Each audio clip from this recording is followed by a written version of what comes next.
Para falar a respeito dos últimos levantamentos da Agroconsult, que revisou para baixo a estimativa de produção de soja no Brasil. Para falar a respeito deste assunto, eu vou conversar ao vivo agora com André Debastiani, coordenador do Rally da Safra, que nos fala um pouco a respeito destes números.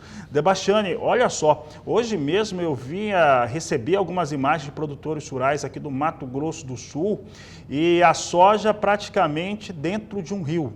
Tá situação bastante complicada, já tem perda de produtividade sobre esse aspecto. O Rio Grande do Sul vive uma realidade diferente. Daqui a pouco os nossos colegas aqui do Clima vão falar que em Cascavel não está conseguindo colher. Quais são os aspectos que o Rally tem encontrado no campo que fizeram com que trouxesse esse ajuste da Debastiani para a produção de soja brasileira? Boa tarde, seja bem-vindo. Boa tarde, Fabiano. Satisfação participar do programa de novo com vocês aqui. De fato, nós estamos na estrada aí desde janeiro, fazendo a avaliação das lavouras, entendendo as condições de cada uma das regiões.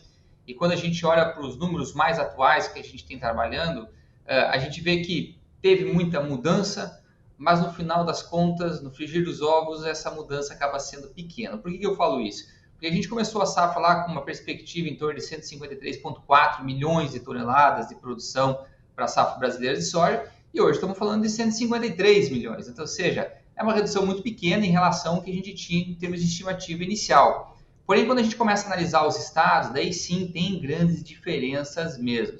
Se pega por próprio exemplo do Mato Grosso do Sul, que você havia falado, né? Mato Grosso do Sul é um estado que hoje, de fato, sofre bastante com o excesso de chuva. Lembrando que ano passado o problema do Mato Grosso do Sul foi a falta de chuva. Mato Grosso do Sul, na safra passada, teve produtividades em torno de 45 sacos por hectare.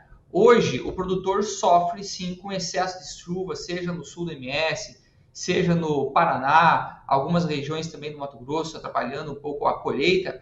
Mas, de uma certa forma, se a gente colocar na balança, Fabiano, os prejuízos causados por uma falta de chuva, e os prejuízos, como foi ano passado nessas regiões, e os prejuízos causados por um excesso de chuva, como é o que está acontecendo hoje, eu ainda fico com excesso de chuva, porque ainda você tem um potencial produtivo alto, o potencial que estão nessas lavouras, o quanto pode ser extraído lá ainda é alto, e isso é um fator muito positivo. Claro que a gente vai acabar perdendo, porque a gente começa a ver lavouras aí com podridão, né? Você começa a ter lavouras que colhem com excesso de umidade, começa a ter grãos avariados, e isso acaba gerando descontos para o produtor em termos de perda de qualidade, também em questão de volume.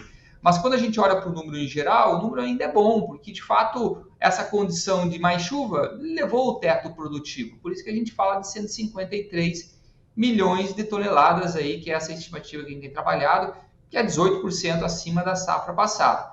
A exceção de todo esse cenário aí é o Rio Grande do Sul. O Rio Grande do Sul, de fato, faltou chuva. Faltou muita chuva, foi um estado que ainda foi muito influenciado pelo Laninha, né?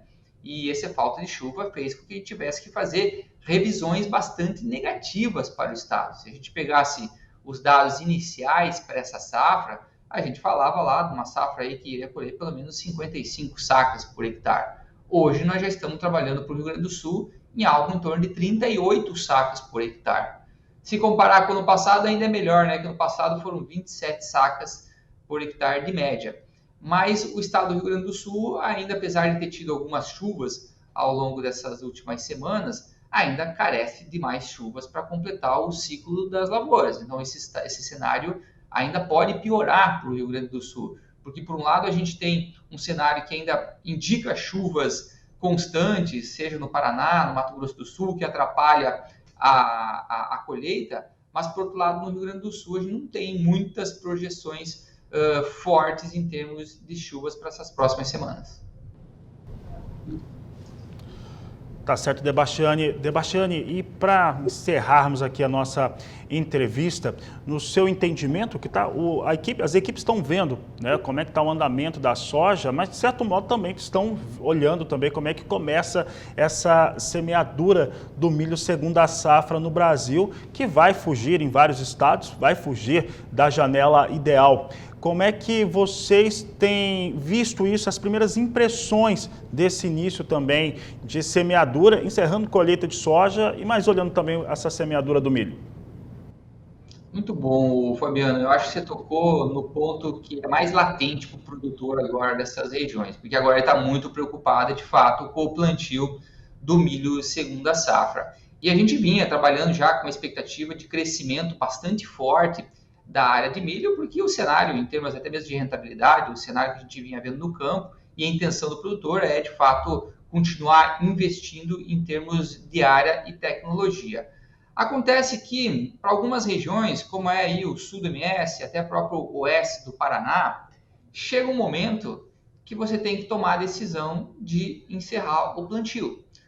Por que eu falo isso? Já teve exemplos de safra, como por exemplo a 2021, que o produtor insistiu, na verdade 21, 22, 2021, que o produtor insistiu em plantar fora do calendário e acabou tendo prejuízos bastante grandes, né? Principalmente quando se entra aí no calendário de março nessas regiões.